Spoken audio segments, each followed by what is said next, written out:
Hi, I'm Rochelle Travers, and this is the Standards Tech and Science Daily. Coming up, heart disease breakthrough with a heart grown in a dish. Now, let's get into it.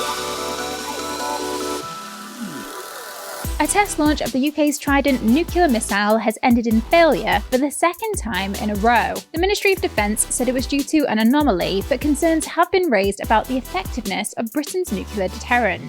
Last month's test launch was the first in 8 years after an earlier attempt in 2016, which also failed.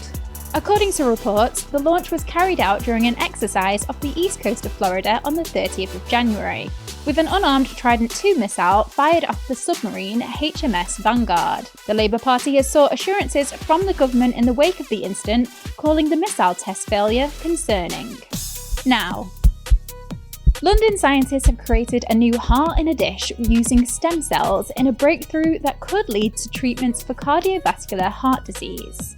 The way we actually generate these hearts in a dish is by using some stem cells that we drive to become heart cells, and these start to beat. We generate these sort of 3D structures that mimic what we would have in the heart as an organ. That's lead researcher Dr. Prashant Ruchaya, a senior lecturer in physiology at University of East London School of Health. With the use of AI, we've been imaging our cells and looking at intricate changes as these cells age, for us to better identify changes of the heart as it ages, which may lead to heart failure.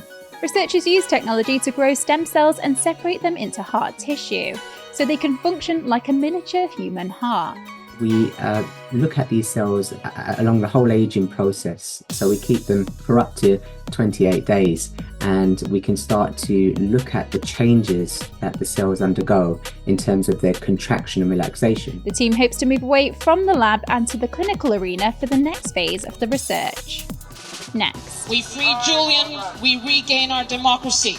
The voice there of Stella Assange, the wife of WikiLeaks founder Julian Assange, speaking outside the Royal Court of Justice.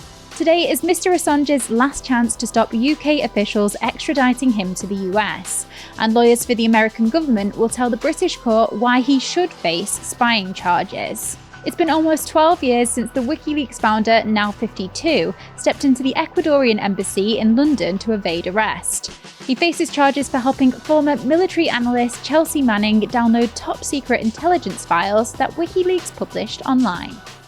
NASA is looking for US volunteers for a paid 1-year mission to Mars simulation. This would be the second of the space agency's planned ground missions, called the Crew Health and Performance Exploration Analog, and is scheduled to start in the spring of 2025. It would involve a 4-person crew living and working for a year inside a 1,700 square foot 3D printed habitat called the Mars Dune Alpha, based at the Johnson Space Center in Houston. The habitat, according to NASA, would simulate the challenges of a Mars mission, such as the availability of limited resources, communication delays, equipment failures, and other environmental stresses. Elon Musk says the first human patient implanted with a Neuralink brain chip can control a computer mouse just by thinking. In a post on Musk's social media platform X, he said progress is good. The patient seems to have made a full recovery with no ill effects that we are aware of. The brain chip was successfully implanted last month after the company received approval for recruitment for the human trial in September.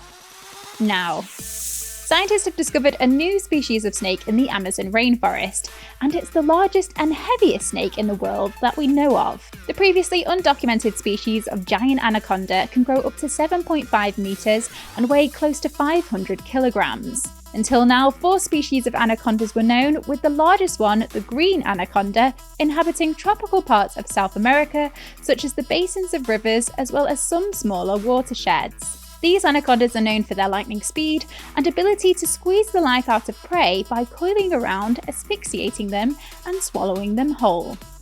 Let's go to the ads. Coming up, why light could affect blood sugar levels, and is it time to start adding emojis to work emails? To stay up to date with all the latest tech and science news, just hit follow during the break. A study suggests shining a red light on a person's back can help reduce blood sugar levels.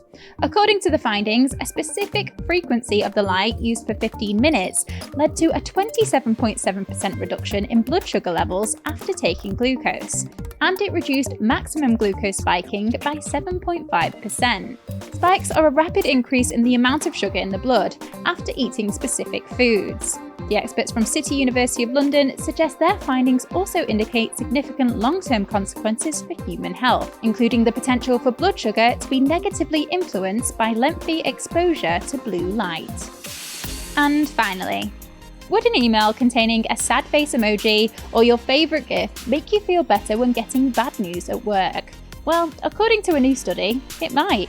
In fact, researchers from Chatham University in the US conducted 3 experiments with 105 participants and showed them various messages with either no emoji, a negative emoji, or a positive emoji. For example, one message exchange read, "Our latest numbers just got released," with the response, "I saw them last night." In the negative condition, a thumbs down emoji was included at the end of the reply, while in the positive condition, a clapping hands emoji was added.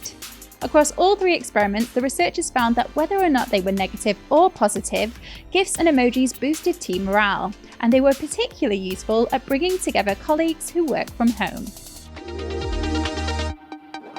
You're up to date. Come back at 4 p.m. for the Standard podcast for all the latest news and analysis. Tech and Science Daily will be back tomorrow at 1 p.m. See you then.